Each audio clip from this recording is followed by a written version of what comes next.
So this morning, our Way to a Wonderful Life message for today is titled, God is Not Mocked. God is not mocked. Now, one of the most striking differences between spiritual and religious theologies is the degree in which each teaches principle. That is, that God is all and all is good. We go back to the book of Isaiah in the Holy Scriptures. We read, I am the Lord, besides me there is none other, besides me there is no thing.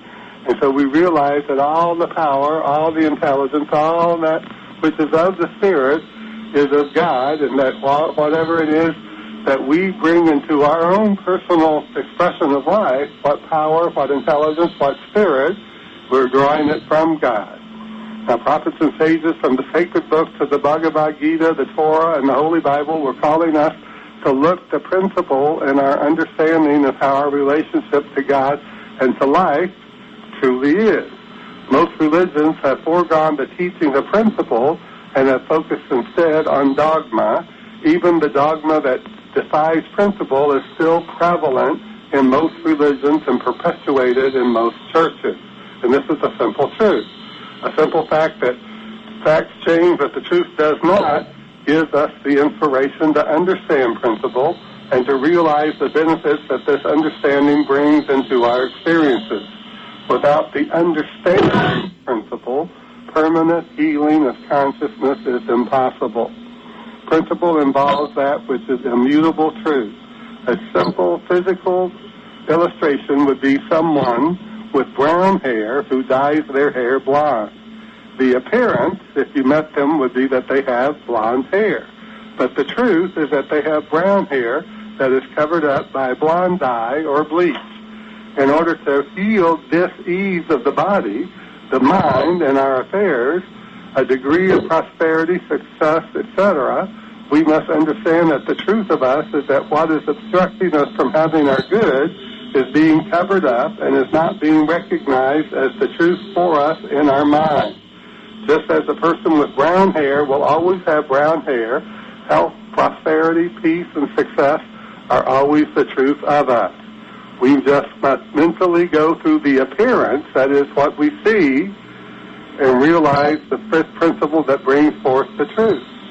So behind all these obstructions, these appearances that tell us that we're not prosperous, that we're not successful, that we're not healthy, beyond all those obstructions is the unobstructed truth that God is always giving to us, always bringing forth into our life experience the opportunity to accept more and more good. But it's up to us to believe it, and it's up to us to take it into our mind as the truth for us. Now, although I'm not an advocate of Christian Science, I have found that Christian Science and the Course in Miracles teachings remain closer to the truth of principle than most other teachings, including too often the current presentation of the science of mind and spirit. We just must keep an open mind on those things that wisdom tells us to ignore when studying these or any other religious or spiritual philosophies. During the past few days, I had the opportunity to read many of the testimonials from those of the Christian Science faith, one of which I found particularly powerful. It is the testimonial of a follower of Christian Science who was doubting his degree of faith in principle. In other words, he was doubting that God is all and God is good and that all is right with the world if we just get our mind right with that principle that God has given to each and every one of us to understand our relationship to life in a greater way. He writes, I was reluctant to leave my name up for election to reader because I felt I would be a poor advertisement for the effectiveness of Christian Science healing. Now, readers are people that read from the Holy Bible and also from the text of Christian Science, which is Science and Health, and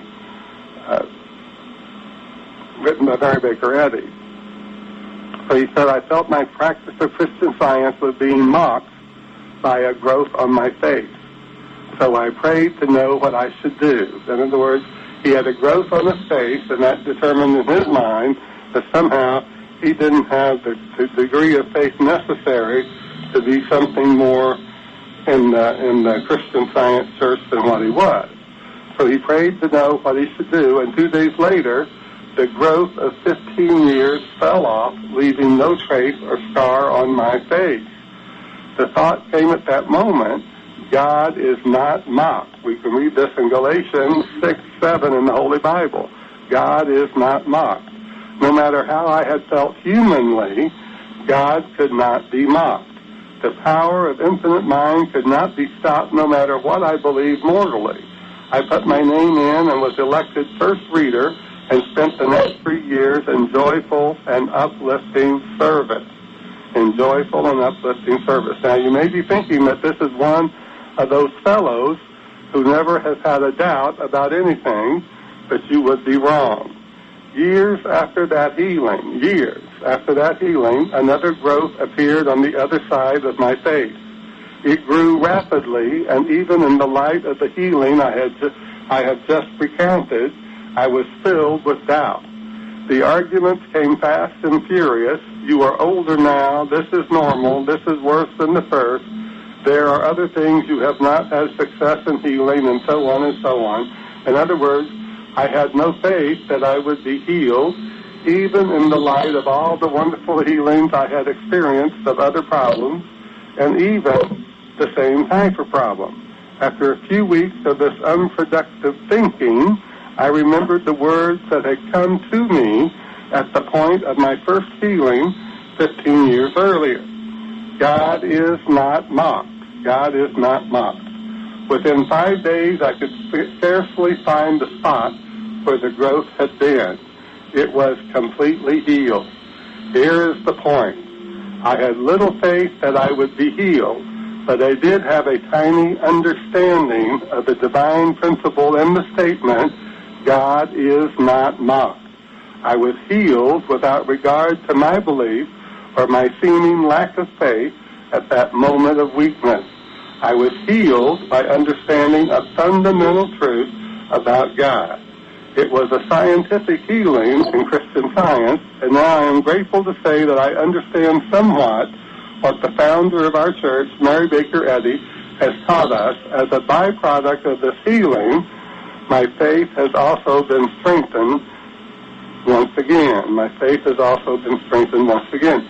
So we look at this man's experience and we think about how many times we've had this happen in our life.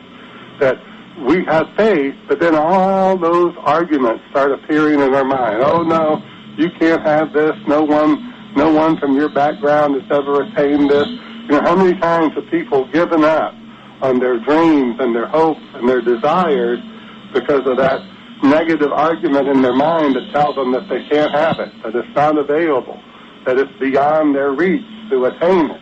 And how many times do we let these arguments in our mind tell us that the things that we see are real, even though facts change and the truth does not?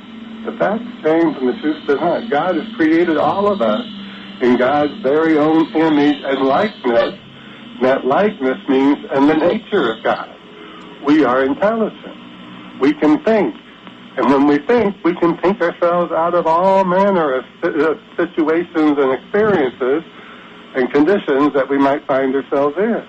And just because we realize that somehow, some way, we let ourselves get into a certain situation doesn't mean that the solution to that issue, the way out, is not available to us. So many times people realize too late that what they could have had, what they could have been, what they could have done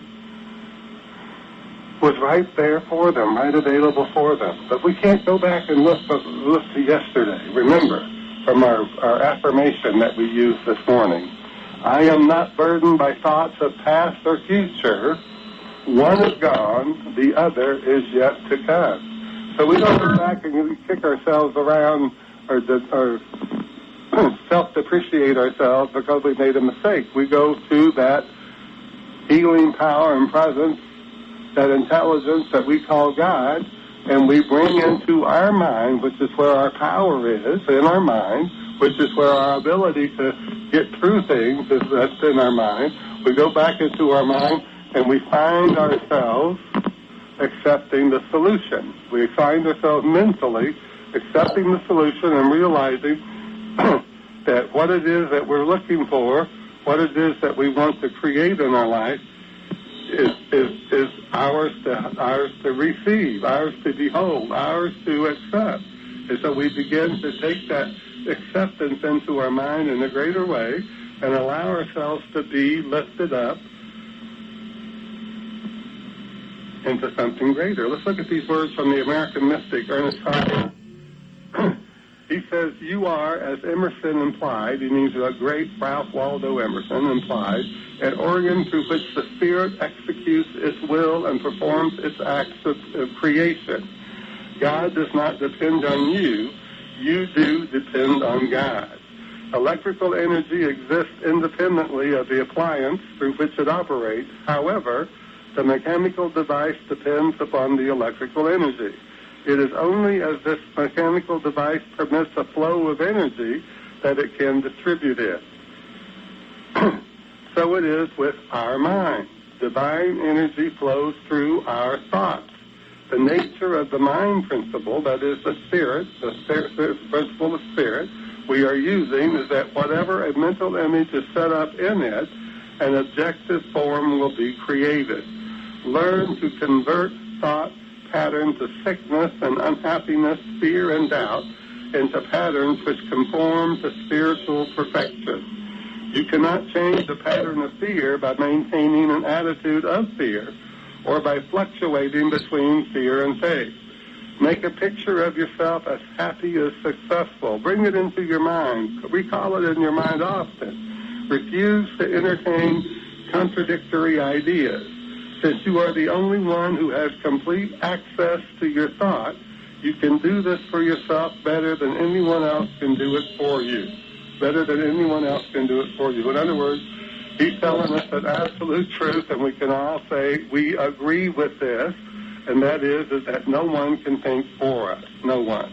No matter how much they may love us, no matter how much they may hate us, no one can think for us. So we come back and we realize in our minds that God is the source of creation itself, and so our mind must be stayed on God, just as the mastermind Jesus told us, that we are to realize those good things that God has in store for us.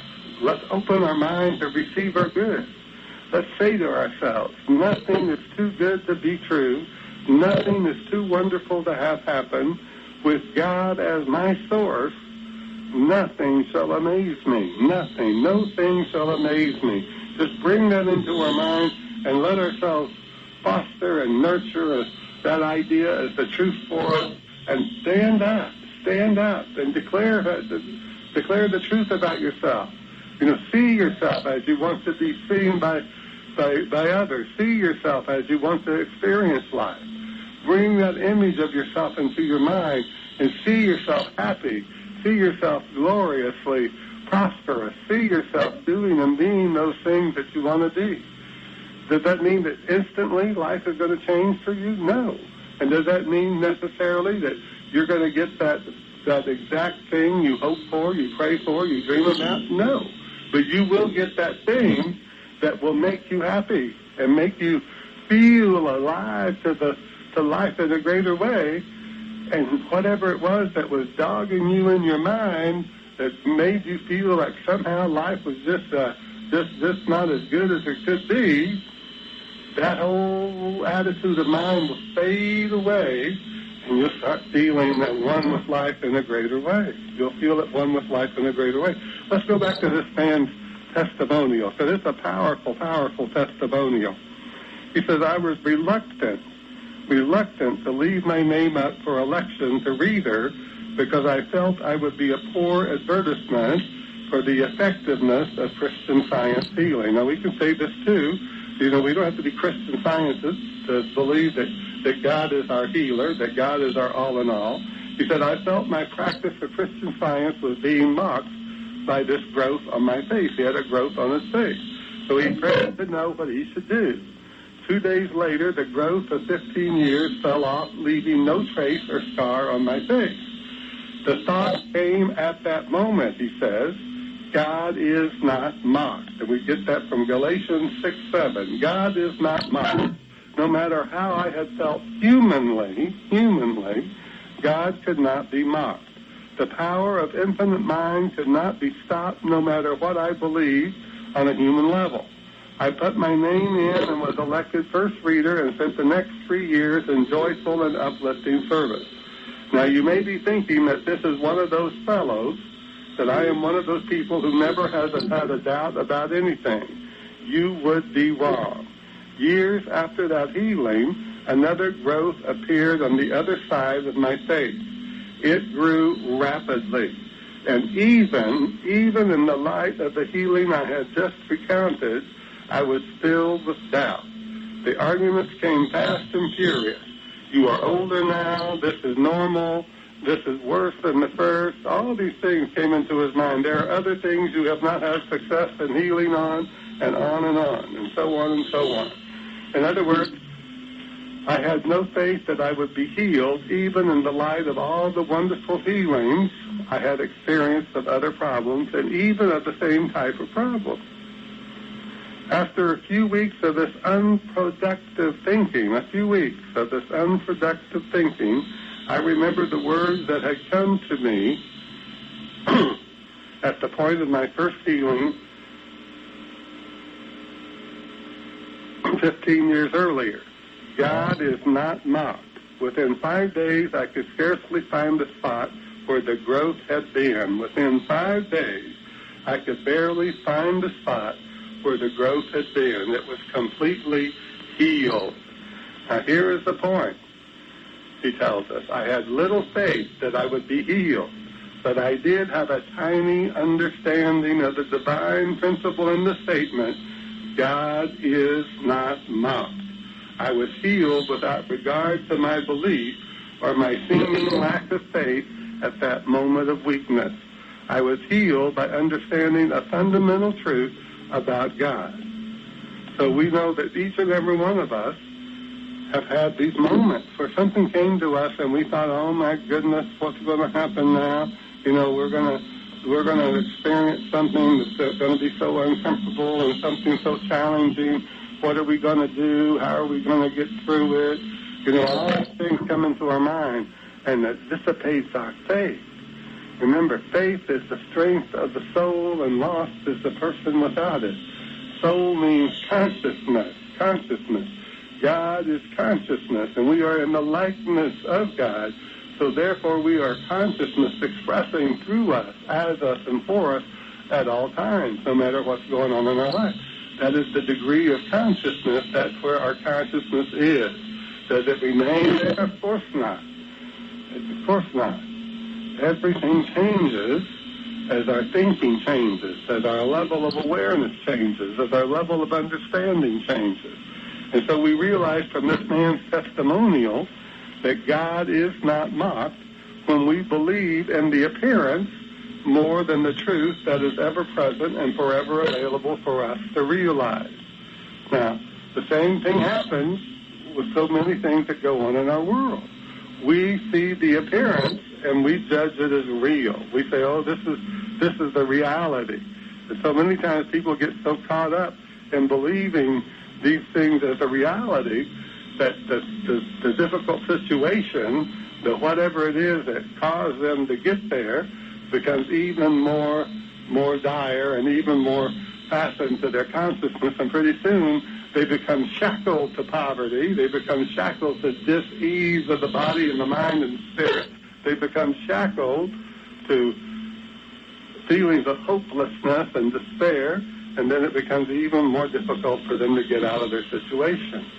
So God is not mocked. When we believe in that which we can see, hear, feel, taste, or touch, even though we know that in the great unseen is where the true power of all life is, we know that the truth is that there's an ever-present and forever available to us an intelligence, a power, and a spirit that's beyond anything that we can see, and neither does our lack of faith obstruct us from realizing the truth for us when we understand the principle that is universal, eternal, and immutable.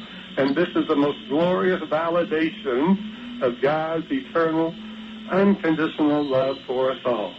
That God is all and all is good. I am the Lord, as we read in the book of Isaiah. Besides me, there is none other. Besides me, there is no thing. So stop believing in the negative. We weren't here to live a negative life. We aren't here to live a diseased life.